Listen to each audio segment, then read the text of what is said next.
Welcome to GK solution. இன்றைய வீடியோவில் எல்லார் வீட்லையும் இன்னைக்கு அத்தியாவசிய பொருளான ரொம்ப உபயோகமான ஒரு பொருளாக அமைந்திருக்கிறது இந்த வாட்டர் கேட்டில்.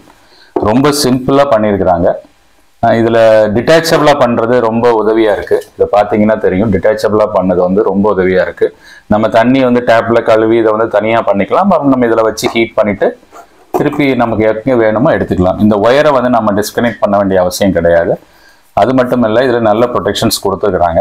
ஸோ இப்போ இதை வந்து எப்படி, இது உள்ளே என்னென்ன அமைந்திருக்கு, என்னென்ன பாகங்கள் இருக்குது, அதை எப்படி டெஸ்ட் பண்ணுவது, அது மட்டும் இல்லை இதை ரிப்பேர் பண்ணுவது எப்படிங்கிறத பற்றி தான் இந்த வீடியோவோட பார்க்க போகிறோம். வாங்க, இதை நம்ம வந்து உங்களுக்கு நேரியே இதை ஃபுல்லாக நான் ஓப்பன் பண்ணி அதில் இருக்க காம்பனண்ட்டை நம்ம ஒர்க் ஷாப்பில் எப்படி டெஸ்ட் பண்ணலாம், நம்மளோட பெஞ்ச் டெஸ்ட் எப்படி பண்ணலாங்கிறத சொல்லுவேன். ஃபஸ்ட்டு நான் வந்து ஸ்டெப் பை ஸ்டெப்பாக எப்படி நம்ம வந்து அப்ரோச் பண்ணணுங்கிறத பற்றி டீட்டெயிலாக நம்ம இதில் பற்றி பேசுவோம். வாங்க, நம்ம இதை ஓப்பன் பண்ணும்போது பாருங்கள். நம்ம க்ளோஸ்அப் லுக்கில் காமிக்கிறேன். வாங்க. இப்போ இந்த கட்டிலில் வந்து 2 பாகம் இருக்குங்க. இந்த பாகம் நம்ம வந்து செகண்ட் பார்க்கலாம். இதுக்குள்ளே என்ன அமைஞ்சிருக்குன்னு பார்க்கலாம். இதிலிருந்து இதுக்கு எப்படி பவர் சப்ளை வருது, எப்படி கனெக்ஷன் இருக்குங்கிறத நம்ம பார்க்கணும். முதல்ல நம்ம இதை வந்து கீழே வந்து ஒரு 3 ஸ்க்ரூ இருக்குது. 3 ஸ்க்ரூவை நம்ம ஓப்பன் பண்ணிடலாம்.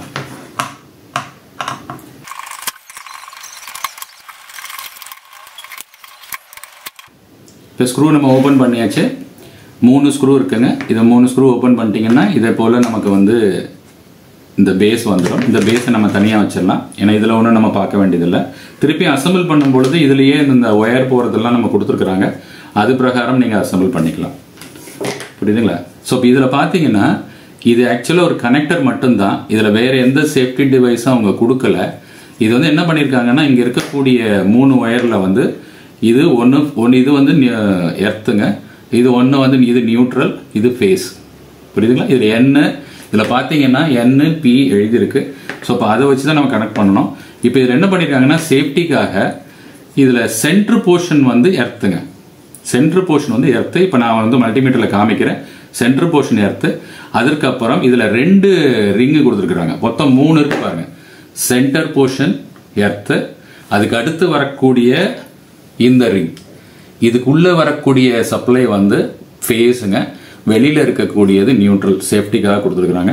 ஸோ இப்போ இதுக்கு நம்ம கனெக்ஷன் இருக்கான்னு நம்ம பார்க்கலாம்.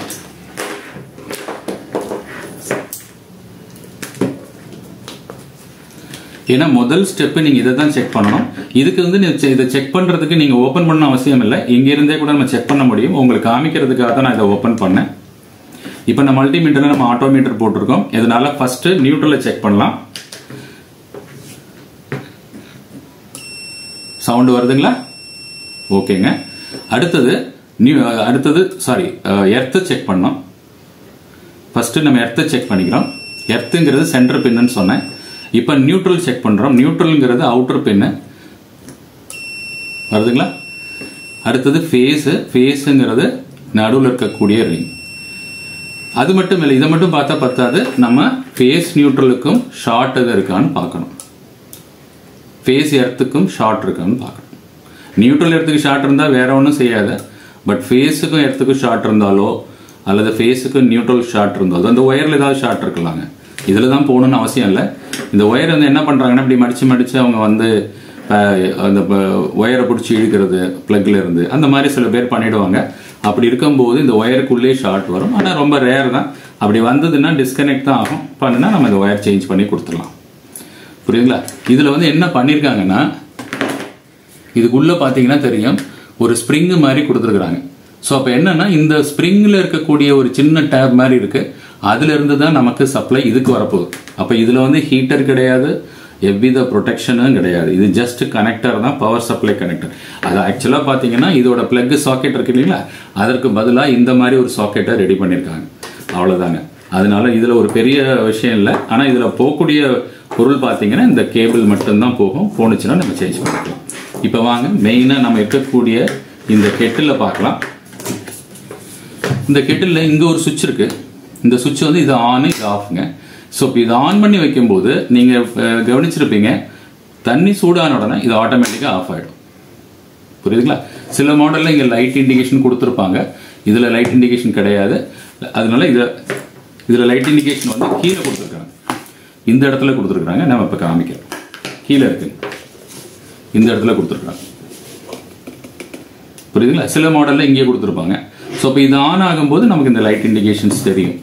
ஓகே, இப்போ நம்ம வந்து என்ன பண்ணலாம், கீழேருந்து ஓப்பன் பண்ணலாம், என்னென்ன ப்ரொடெக்ஷன் இருக்குன்னு பார்க்கலாம்.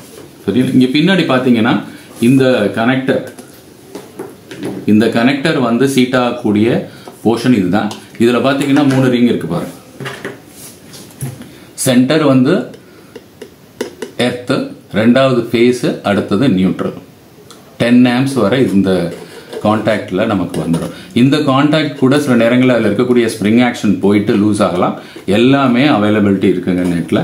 நீங்கள் போயிடுச்சுன்னா நீங்கள் சேஞ்ச் பண்ணி மாற்றிக்கலாம். ரொம்ப சீப்பாக தான் இருக்கும். அதனால் பாருங்கள். ஸோ இப்போ இதில் வந்து நம்ம இதை ஓப்பன் பண்ணுவோம். இதை ஓப்பன் பண்ணுறதுக்கு 3 ஸ்க்ரூ தாங்க. இந்த 3 ஸ்க்ரூ ஓப்பன் பண்ணிங்கன்னா இந்த பாட்டம் போர்ஷன் வந்துடும். அதற்கப்புறம் இந்த ஹேண்டிலில் இங்கே ஒரு ஸ்க்ரூ இருக்குது பார்த்தீங்களா, இங்கே ஒரு ஸ்க்ரூ இருக்குது. அதற்கப்புறம் நான் இந்த ஹேண்டில் ஓப்பன் பண்ணுற மெத்தட் காமிக்கிறேன். இதற்குள்ள இங்கே 2 இடத்துல 2 ஸ்க்ரூ இருக்குங்க. ஹிடன் ஸ்க்ரூ இது, வெளில பார்வையில் தெரியாது. இதை ஓப்பன் பண்ணால் தான் இதை கழட்ட முடியும். இந்த சுவிட்சை மாற்றலாம்.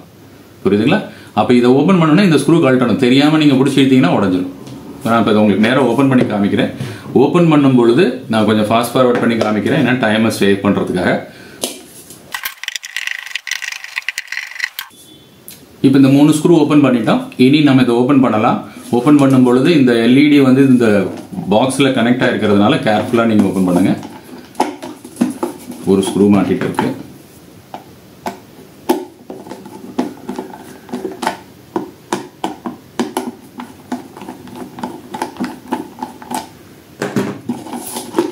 ஓகே, பாருங்க, ஸ்க்ரூ எல்லாம் பத்திரமா வச்சுங்க. இந்த பாருங்க, இதை போல வருது. இந்த எல்இடியை நீங்க இந்த மாதிரி டிஸ்கனெக்ட் பண்ணிக்கலாம். இது ஒரு ரெசிஸ்டன்ஸ் போட்டு கொடுத்துருக்காங்க. இதுல ஒரு ரெசிஸ்டன்ஸ் இருக்குங்க. இந்த எல்இடி வந்து இது நியான் லேம்ப் தான். எல்இடி இல்ல, நியான் லேம்ப். ஒரு ரெசிஸ்டன்ஸ் போட்டு டைரக்டா 220 வோல்ட்ல கொடுத்துருக்காங்க. இதுவும் ஜஸ்ட் கவர் தாங்க. இதையும் நம்ம பத்திரமா எடுத்து வச்சிடலாம். ஸ்க்ரூஸ் எல்லாம் ரொம்ப முக்கியம். ஸ்க்ரூஸ் எல்லாம் கேர்ஃபுல்லா ஹேண்டில் பண்ணிக்கோங்க. புரியுதுங்களா? ஸோ இப்போ இது மாதிரி தான் இருக்கு பாருங்க. இது மேலே இருக்கக்கூடியது அந்த கனெக்டரோட அசம்பிளி. இதுவுமே கிடைக்குதுங்க. அதற்கப்புறம் கனெக்டர்லேருந்து என்ன பண்ணியிருக்காங்க பாருங்க. நமக்கு ஃபேஸ்ல இருந்து நான் சொல்கிறேன். இப்போ நீங்கள் நியூட்ரல் வந்து டைரெக்டாக பாடியோட எர்த் பண்ணியிருக்காங்க. நான் அதை இப்போ மீட்டரில் காமிக்கிறேன்.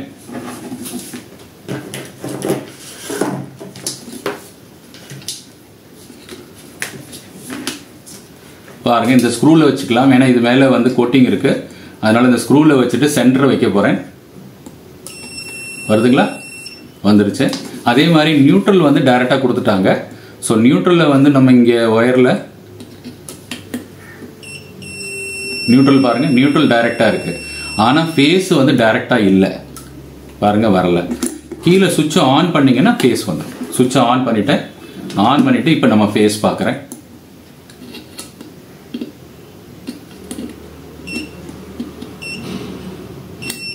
வருதுங்களா? சரி, இது நியூட்ரல், இதுதான் ஃபேஸ். ஃபேஸ் வந்து ரெசிஸ்டன்ஸ்ல காமிக்குது பாருங்க. அந்த சுவிட்ச் வழியா வருது. நான் சில நேரத்தில் சொல்றேன் அது என்ன ரீசன்னால அப்படி வருதுன்ட்டு. ஏன்னா இந்த காயிலோட கண்டினியூட்டி இருக்கிறதுனால ரெண்டுலையும் வருது. சுவிட்ச் ஆஃப் பண்ணிட்டு இது ரெண்டுலையும் நீங்க கண்டினியூட்டி பார்த்தீங்கன்னா சப்ளை வந்து ஏதாவது ரெசிஸ்டன்ஸ் வந்ததுன்னா இந்த காயிலும் ஓப்பன் ஆகலை, கரெக்டாக இருக்குன்னு அர்த்தம். இந்த 2 டெர்மினல், அதாவது இதான் ஹீட்டருங்க, இதுக்குள்ளுக்குள்ள இருக்கு காயில், ஹீட்டிங் காயில். இதோட டெர்மினல் 2லையும் லோ ஓம்ஸ் வரணும். ஒரு 37 ஓம்ஸ் அந்த மாதிரி வரும். வந்ததுன்னா ஹீட்டர் காயில் நல்லா இருக்கு. இந்த சுவிட்ச் சரியா இருக்கான்னு பார்க்கறதுக்கு இங்கிருந்து ஒயர் பாருங்க. இங்கிருந்து ஒயர் நேர இதுக்குள்ள போய் சுவிட்சுக்கு போயிட்டு திருப்பி வந்து இங்க ஃபேஸ்ல கொடுத்துருக்காங்க. அதனால இந்த 2 பாயிண்ட் இருக்கு இல்லைங்களா, இந்த பாயிண்ட் இங்கே, இந்த பாயிண்ட் இப்போ வந்து காமிக்கல. இப்போ நான் சுவிட்சை ஆன் பண்றேன், காமிக்கணும். சுவிட்சை செக் பண்ற மெத்தட் இதுதான். தெரியுதுங்களா? அப்போ சுவிட்ச் நல்லா இருக்கு. இது சுவிட்ச் மட்டும் இல்லைங்க, நான் சரி நேரத்தில் காமிக்கிறேன். இந்த சுவிட்சுக்குள்ள இன்னும் என்னென்ன அமைஞ்சிருக்குங்கிறத காமிக்கிறேன். அதே போல இது வந்து நியூட்ரல். இப்போ எல்லாமே நம்ம செக் பண்ணிட்டோம். இருந்தாலும் உங்களுக்கு இன்னும் புரிவதற்காக நம்ம வந்து இந்த கனெக்டரையும் நம்ம டிஸ்கனெக்ட் பண்ணிடலாம். அதற்கு முன்னாடி இந்த ஹேண்டிலையும் டிஸ்கனெக்ட் பண்ணி நான் எடுத்துறேன். புரியுதுங்களா? ஸோ இப்போ ஹேண்டில் எடுத்துறேன் பாருங்க. இங்கே ஒரு ஸ்க்ரூ,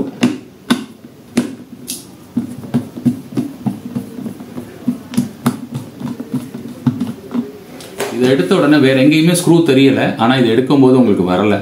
ஸோ அப்போ என்ன பண்ணணும்னா இதை நீங்கள் ஓப்பன் பண்ணும்போது தெரியும். ஓப்பன் பண்ணும்பொழுது இந்த சைடில் பாருங்கள் 2 ஸ்க்ரூ இருக்குது, தெரியுதுங்களா? இங்கே ஒரு ஸ்க்ரூ, இங்கே ஒரு ஸ்க்ரூ இருக்குது. இந்த ஸ்க்ரூவை ஒரு சின்ன ஸ்க்ரூ டிரைவர் வச்சு அதை வந்து பத்திரமா இதை கலட்டிடுங்க. திருப்பி டைட் பண்ணும் பொழுதும் கேர்ஃபுல்லாக டைட் பண்ணணும். அவ்வளோதாங்க. இந்த பக்கம் ஒரு ஸ்க்ரூ இருக்குது. ஏன்னா இது ஓப்பன் பண்ண தெரியாமல் சில பேர் இந்த லீவரை உடைச்சிட்றாங்க. உடைச்சிட்டிங்கன்னா மூடி சரியாக மூட வராது. நீங்கள் ஹீட் பண்ணும்போது ஸ்டீம் ஆவி வெளியில் வரும். புரியுதுங்களா?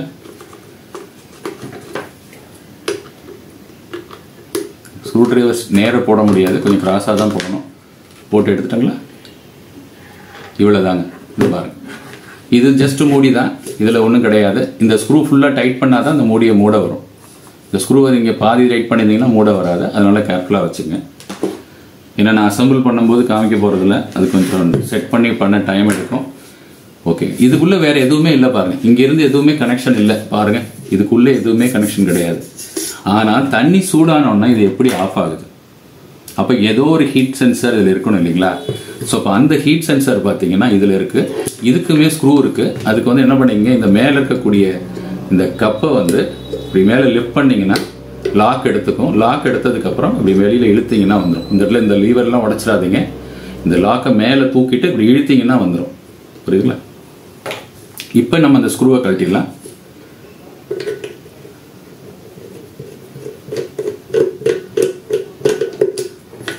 எதுவும் கழட்டும் போது உங்களுக்கு நல்ல மனசில் பதிய வச்சுங்க.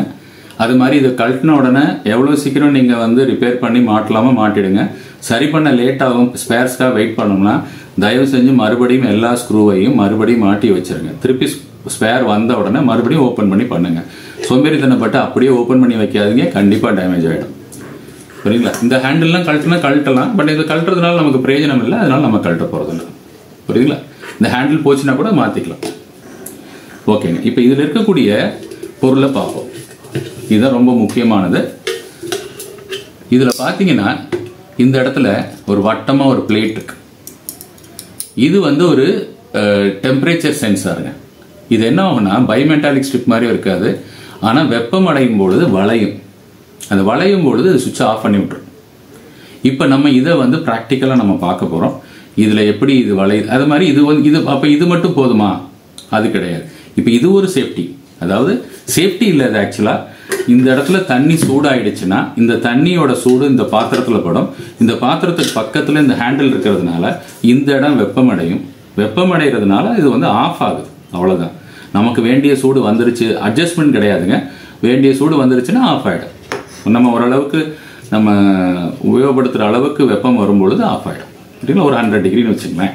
அதுக்கு மேலே 100 டிகிரிக்கு மேலே வாட்டர் வராது, உங்களுக்கே தெரியும் என்ன ரீசன்னு. ஓகே, இப்போ கீழே இருக்கிற பகுதியை பார்க்கலாம்.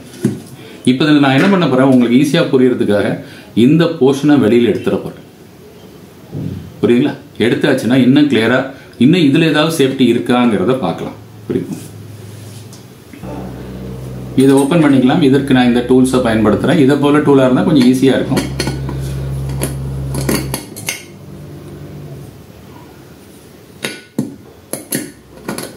முன்னாடி லூஸ் பண்ணி வச்சதுனால கொஞ்சம் ஈஸியாக இருக்குது. இல்லைன்னா இதை போல சிறிய கட்டிங் பிளேயர், நோஸ் பிளேயரை வச்சு லைட்டாக லூஸ் பண்ணதுக்கப்புறம் இதை எடுத்துக்கங்க.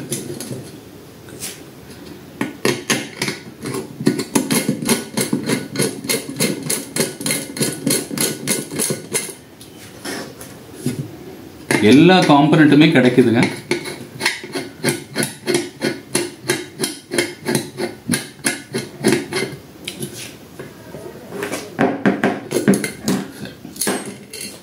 இந்த ஸ்க்ரூ எல்லாம் கரெக்டாக வச்சுங்க. த்ரெட்டு மேட்ச் ஆகாது. ஏன்னா இந்த ஸ்க்ரூவை மாற்ற முடியாது. நீங்கள் வேற நட்டு கிடைக்கலன்னா இந்த ஸ்க்ரூவில் போடவே முடியாது. அதனால இந்த நட்டெல்லாம் ரொம்ப ரொம்ப முக்கியம், கேர்ஃபுல்லாக வச்சுக்கணும். சரி, இப்போ திருப்பின உடனே பாருங்க, இங்கேயுமே ஒன்று இருக்கு, தெரியுதுங்களா? இங்கேயுமே இதே போல வட்ட வடிவில் நம்ம எப்படி இங்கே பார்த்தோம் பாருங்க, 2 இருக்கு பாருங்க. அப்ப என்ன அர்த்தம்? இது ஒரு டெம்பரேச்சர் சென்சர் கட் அவுட். இது எதற்காகனா ஏதாவது ஒரு மிஸ்டேக்ல இங்க ஷார்ட் சர்க்யூட் ஆயிடுச்சுன்னா கரண்ட் அதிகமானால், கரண்ட் அதிகமாகும் போது இது வெப்பம் அடையும். இது ஓவர் ஹீட் ஆச்சு. கரண்ட் வந்து இது ஓவர் ஹீட் ஆகிடும். அதாவது தண்ணி இல்லாமல் நீங்கள் சூடு பண்ணிட்டீங்க. ஏன்னா தண்ணி இருந்தால் இது ஆஃப் ஆகும், தண்ணி இல்லாமல் நீங்கள் சூடு பண்ணீங்க அப்படின்னா இது கட் ஆஃப் ஆகிடும். இது எப்படி கட் ஆஃப் ஆகுதுன்னா இங்கே இருக்கக்கூடிய அடிபாகம் சூடாயிடும். ஏன்னா இந்த ஹீட்டர் வேலை செய்யும் பொழுது தண்ணி இல்லைன்னா ஓவர் ஹீட் ஆகிடும். புரியுதுங்களா? அப்போ ஓவர் ஹீட் ஆகும்போது இதில் நமக்கு இந்த சூடில் இது வேலை செய்யும். புரியுங்களா? ஸோ இப்போ இது வந்து இதுவும் சூட்டில் தான் ஆப்ரேட் ஆகுது. ஸோ ஆனால் இந்த சூடு வந்து என்ன ஆகும்னா நம்ம தண்ணி இருந்து நீங்கள் ஹீட் பண்ணும்போது இந்த சூடு இது ஒன்றும் செய்யாது. ஏன்னா தண்ணியோட சூடு தான் இந்த ஹீட்டருக்கும் இருக்கும். ஆனால் தண்ணி இல்லைன்னா இந்த ஹீட்ரு ஓவர் சூடாயிடும். சூடாயிடுச்சுன்னா இது ஆஃப் பண்ணி விட்டுரும். புரியுதுங்களா? அப்போ தண்ணி இல்லாமல் ட்ரையாக ஆப்ரேட் பண்ணும்போது இது சேஃப்டியாக வேலை செய்யும். தண்ணி இருக்கும்போது நமக்கு தேவையான சூடு வந்த உடனே இது வேலை செய்யும். இப்போ இந்த ரெண்டு சென்சாரையும் நாம் வந்து செக் பண்ண போகிறோம். புரியுதுங்களா? அதில் வந்து நான் பண்ணும்பொழுது டிக்னு ஒரு சவுண்டு வரும். சவுண்டு வந்ததுன்னா இது இந்த டிஸ்கனெக்ட் ஆகிடும். இந்த சுவிட்ச் வந்து ஆஃப் ஆகிடும். இது வந்து என்ன ஆகும்னா பவர் சப்ளை டிஸ்கனெக்ட் ஆகிடும். இப்போ நீ கொடுக்கக்கூடிய சப்ளை பார்த்தீங்கன்னா இதுக்கு கீழே ஒரு சுவிட்ச் இருக்குங்க, தெரியுதுங்களா?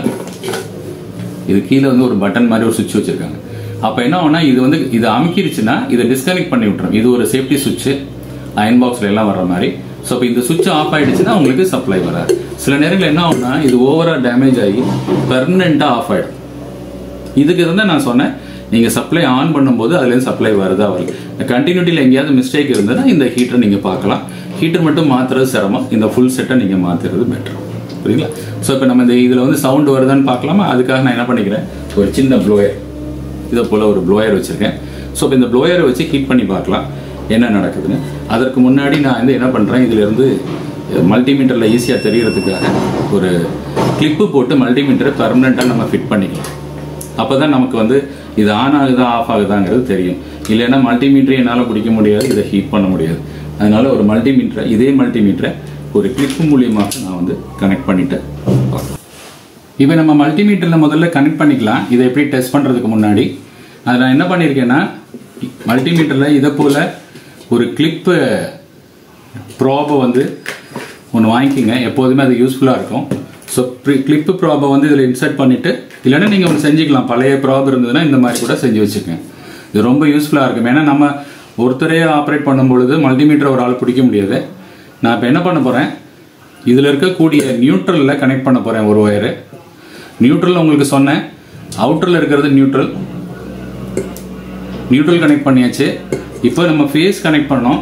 ஃபேஸ் வந்து இது வழியாக போயிட்டு பிளக்லேருந்து இதுக்கு வரும். இதிலிருந்து இந்த ப்ரொடெக்டிங் டிவைஸ் வழியாக வந்து சுவிட்ச் வழியாக போயிட்டு அப்புறம் ஃபேஸ்க்கு வரும். புரியுதுங்களா? அதனால நம்ம என்ன பண்ண போறோம்னா இந்த ஃபேஸில் இருக்க சுவிட்சில் கனெக்ட் பண்ணி விட்டுருக்கோம். புரியுதுங்களா? அப்போ இங்கே என்ன வேணும்னா ஃபேஸில் இங்கே கனெக்ட் பண்ணிக்கிங்க. நம்ம நியூட்ரல் செக் பண்ண வேண்டாம், நியூட்ரல் டைரெக்டாக கனெக்டாக இருக்குது. அதனால நம்ம ஃபேஸில் கனெக்ட் பண்ணிக்கலாம். ஸோ ஃபேஸ்லேருந்து வரக்கூடிய லைன் இங்கே இருக்கக்கூடிய ப்ரொடெக்டிங் டிவைஸ், அதுக்கப்புறம் சீரீஸில் இதோட ஹீட்டிங் இதில் உள்ள ப்ரொடெக்டிங் டிவைஸ், அதுக்கப்புறம் ஃபேஸ்க்கு வரும். புரியுதுங்களா? ஸோ இப்போ நம்ம வந்து கனெக்ட் பண்ணி பார்த்தா தெரியும், கண்டினியூட்டி காமிக்குதுங்களா? இப்போ நான் அதை ஆன் பண்ணுறேன், காமிக்கும். இப்போ ஆஃப் பண்ணால் இல்லை பாருங்க. சரி, இப்போ நான் என்ன பண்ண போகிறேன், இதை ஆன் பண்ணி வச்சிடுறேன். ஆன் பண்ணி வச்சுட்டு இந்த ஹீட்டர் இப்போ நான் ஆன் பண்ணி வச்சிருக்கேன். இதை போல ஏதாவது ஒரு ப்ளோயர் வச்சுக்கோங்க, ஈஸியாக இருக்கும். அப்படி இல்லைன்னா சால்ரைன் யூஸ் பண்ணிக்கலாம். ஸோ இப்போ நம்ம இதை ஆன் பண்ணிடுறேன். சவுண்ட் வந்துட்டு இருக்கு. ஃபர்ஸ்ட்டு வந்து நான் இதை செக் பண்ணுறேன். புரியுதுங்களா? ஸோ இப்போ இதை ஆன் பண்ணி இதை வந்து நான் ஹீட் பண்ண போகிறேன். அவ்வளோதான், பாருங்க.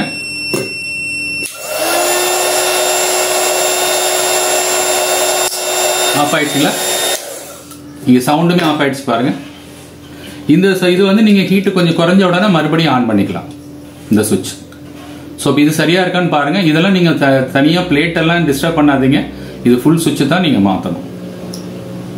புரியுதுங்களா? இப்போ நான் மறுபடியும் ஆன் பண்ணிடுறேன். இதை ஆன் பண்ணியாச்சு. இப்போ நான் வந்து என்ன பண்ண போறேன், இதை ஹீட் பண்ண போறேன். இதை ஹீட் பண்ணும்போது இதில் வந்து ஹீட்டை வந்து நமக்கு வர்றது தெரியும் பாருங்க.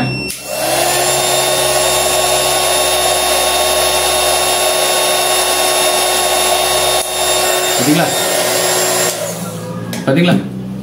டிக்னு சவுண்ட் வந்தது. இங்கே பெண்ட் ஆயிடுச்சு, இங்கேயும் நமக்கு ஆஃப் ஆயிடுச்சு. இன்னும் கொஞ்ச நேரம் கூல் பண்ணீங்கன்னா போதும், ஆட்டோமேட்டிக்கா உங்களுக்கு வந்து ஆன். இந்த பாருங்க, ஆன் ஆயிடுச்சு. இப்போ நம்ம என்ன பண்ணலாம், இந்த சுவிட்ச் ஆன்ல இருக்கு, உங்களுக்கு சவுண்ட் வந்து. ஸோ இப்போ இதுதாங்க மெத்தட். இந்த ரெண்டு ப்ரொடெக்ஷன் டிவைஸ் தான் ரொம்ப ரொம்ப முக்கியம். கண்டிப்பா இந்த வீடியோல உங்களுக்கு இது எப்படி ரிப்பேர் பண்றது, எப்படி இதுல உள்ள ப்ரொடெக்ஷன் டிவைஸ் என்னென்ன இருக்கு, எங்கெங்க அமைஞ்சிருக்கு அப்படிங்கறது தெரியும். ஆனா எந்த ப்ரொடெக்ஷன் டிவைஸும் நீங்களா இதை பிரிச்செல்லாம் ரிப்பேர் பண்ணாதீங்க. ஏன்னா இந்த டெம்பரேச்சர் செட்டிங்லாம் வந்து ஃபேக்டரி செட்டிங்ல இருக்கு. நீங்க பெண்ட் பண்ணிட்டீங்கன்னா அதோட வேலை செய்யாது. அதனால இந்த ஃபுல் செட்டு தான் நீங்க மாத்தணும்னா மாத்தணும். புரியுதுங்களா? இந்த ஃபுல் செட்டு மாத்தலாம். இந்த செட் எல்லாமே தனித்தனியா அவைலபிலிட்டி செட்டாவே கிடைக்குது. நீங்க ஈஸியாக எளிதாக மாற்ற முடியும். இதெல்லாம் நீங்க பிக்ஸ் பண்ணும்போது ஹீட் சிங்க் பேஸ்ட் எல்லாம் போட்டு பிக்ஸ் பண்ணுங்க. ஏன்னா இதுல இருக்கக்கூடிய ஹீட்டை இதுக்கு டிரான்ஸ்பர் பண்றதுக்கு ஹீட் சிங்க் பேஸ்ட் ரொம்ப ரொம்ப முக்கியம். ஹீட் சிங்க் பேஸ்ட் ரொம்ப ரொம்ப முக்கியம். கண்டிப்பா நீங்க ஹீட் சிங்க் பேஸ்ட் போட்டீங்கன்னா உங்களுக்கு அதோட உண்மையா கரெக்டான வேலை அதோட கரெக்டா வேலை செய்யும். புரியுதுங்களா? இல்லைன்னா அந்த டெம்பரேச்சர் கொஞ்சம் கூட வந்ததுக்கு அப்புறம் தான் ஆஃப் ஆகும். ஸோ இப்போ இதுதான் இதோட இந்த ஹீட்டரோட அமைந்திருக்கக்கூடிய பாகங்கள், அது எப்படி வேலை செய்யுது. அது மட்டுமல்ல, அதுல இருக்கக்கூடிய ப்ரொடெக்ஷன் டிவைஸ் என்ன, அந்த ப்ரொடெக்ஷன் டிவைஸை எப்படி நீங்க பிராக்டிக்கலா செக் பண்ணலாம் நல்லா இருக்கா இல்லையான்னு எல்லாமே உங்களுக்கு எளிதா இந்த வீடியோல நல்லா புரிஞ்சிருக்கும்னு நினைக்கிறேன். கண்டினியூஸா மானிட்டர் பண்ணுங்க. இப்ப நான் அசம்பிள் பண்றதை காமிக்கல, ஏன்னா இது வீடியோ தேவையில்லாம லாங் ஆகும். நம்ம எப்படி இதை ஓபன் பண்ணோமோ அதே மெத்தட்ல நம்ம அசம்பிள் பண்ண போறோம். அவ்வளவுதான். அசம்பிள் பண்ணும்போது எந்த பாகத்தையும் நீங்க விட்டுறாதீங்க. அந்த ஸ்க்ரூ எல்லாம் அதே ஸ்க்ரூவை யூஸ் பண்ணுங்க. புரியுதுங்களா? ஸோ கண்டிப்பா இந்த வீடியோல ஒரு நல்ல விஷயம் உங்களுக்கு கிடைச்சிருக்கும். இது எளிதாகவும் இருக்கும். இன்னும் வரப்போற வீடியோல இதை போல வீட்டுல உபயோகப்படுத்தக்கூடிய எல்லா பொருளையுமே 1 by 1 நம்ம பார்க்க போறோம். புரியுதுங்களா? சிறிய சிறிய எலக்ட்ரானிக் பாகங்களையும் நம்ம அதோட ஃபங்க்ஷனாலிட்டியும் பார்க்க போறோம். அடுத்த வீடியோல நம்ம விரைவில் சந்திக்கலாம் நண்பர்களே. தேங்க்ஸ் ஃபார் வாட்சிங்.